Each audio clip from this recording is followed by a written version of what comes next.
The Selfish Path to Romance. Download Chapter 1 for free at drkenner.com. This is a question that I received and may raise some eyebrows.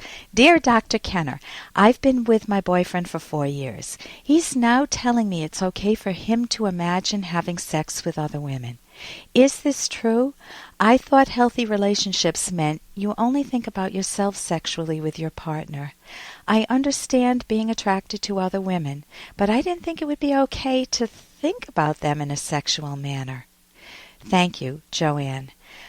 Joanne, this is a fascinating question because the question is, what does it mean to you? You are the partner, and you guys have been together for 4 years, so you're not in that infatuation stage where everything is brand new and you just feel like the only person that fills each other's awareness is each other, that you're just so turned on, you're so excited, you can't wait to get together.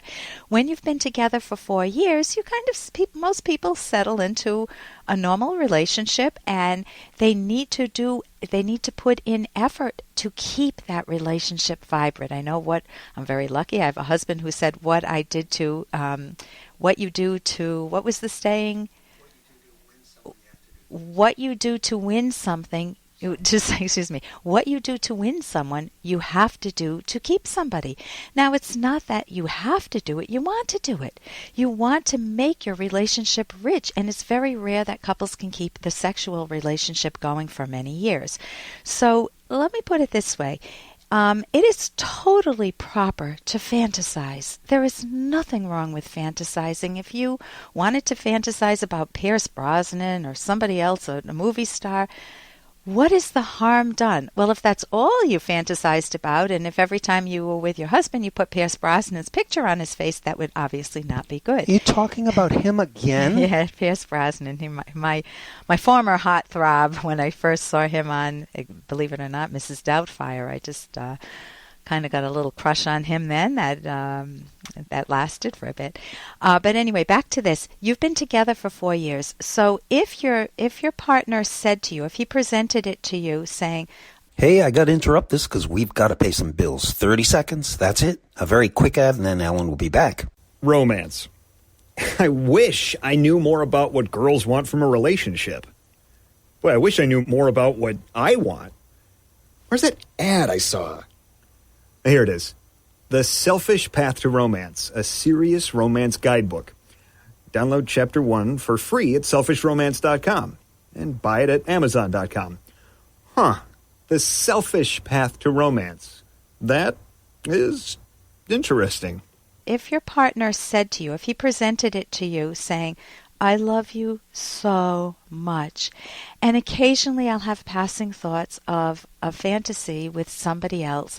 I don't want to have these fantasies with a coworker or a best friend. I mean, I don't recommend that you start developing fantasies around a very close friend, because guess what can happen? You may end up being not just friends. That may take on a life of its own. But if it's a stranger you see, or you see a pretty picture and he or if you see something and you want to fantasize, there's nothing wrong with that. And if you felt totally visible, loved, cherished by your husband, and he says, "You know what, I feel like having a fantasy now about this," maybe you guys could share the fantasy, and then it's not a threat to you. So he needs to put in some effort to help you not experience it as a threat. If it's a threat to you, if you feel like your sexual life has kind of dried up a bit or become boring, then sometimes it's a wake-up call for both of you to either both engage in fantasies together, maybe even with each other as the main people, or to liven up your sexual life. So it may be just a nice wake-up call for both of you before things get too out of hand. So you want to be able to, the essence of this is that you want to be able to feel cherished by one another. And if you don't feel that he's cheating on you, which this isn't necessarily cheating, this is normal for many people to feel attracted to others, then that shouldn't be a problem at all. And here's a little more from Dr. Kenner. Think of what bothers you when you're driving in the car. What makes you grip that wheel? What makes your stomach churn or makes you feel shaky? in your life, or what makes you feel good, and how can you get more of that in your life? Because the goal of living is to live your personal values, what you love, to be with your friends. Tonight I went out with a friend and it was absolutely wonderful. To be with a family that you enjoy, to just really cherish your life, to pursue the career that you want, to pursue hobbies you enjoy, and of course, romance. Well, what gets in the way of all of this? What makes it so we don't enjoy our lives? Now, sometimes there are accidents, things totally beyond our control or anyone else's. A hurricane hits, or a tornado, or, some what they call these acts of nature. But sometimes, many times, it's a person in your life who is undermining your confidence in yourself and your confidence in other people and your hopes for your own future. And I want to start with a quote, again, from my favorite author, Ayn Rand. This is from Atlas Shrugged, my favorite book.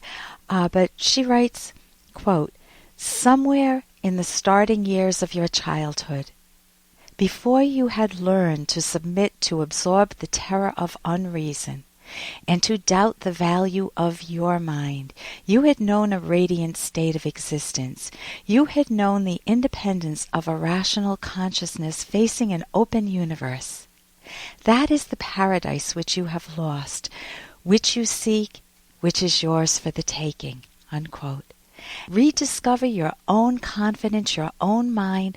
Learn how to own your life again without stepping on anybody else and without being a doormat, without letting them step on you. For more Dr. Kenner podcast, go to drkenner.com and please listen to this ad. Here's an excerpt from The Selfish Path to Romance, the Serious Romance Guidebook by clinical psychologist Dr. Ellen Kenner and co-author Dr. Edwin Locke. For romantic love to be successful and enduring, it is absolutely critical that each partner feel visible to one another. You should feel especially visible for what is most important to you, and ideally you'll want to feel visible as a whole person, not just for a few narrow traits. One important type of visibility is emotional visibility.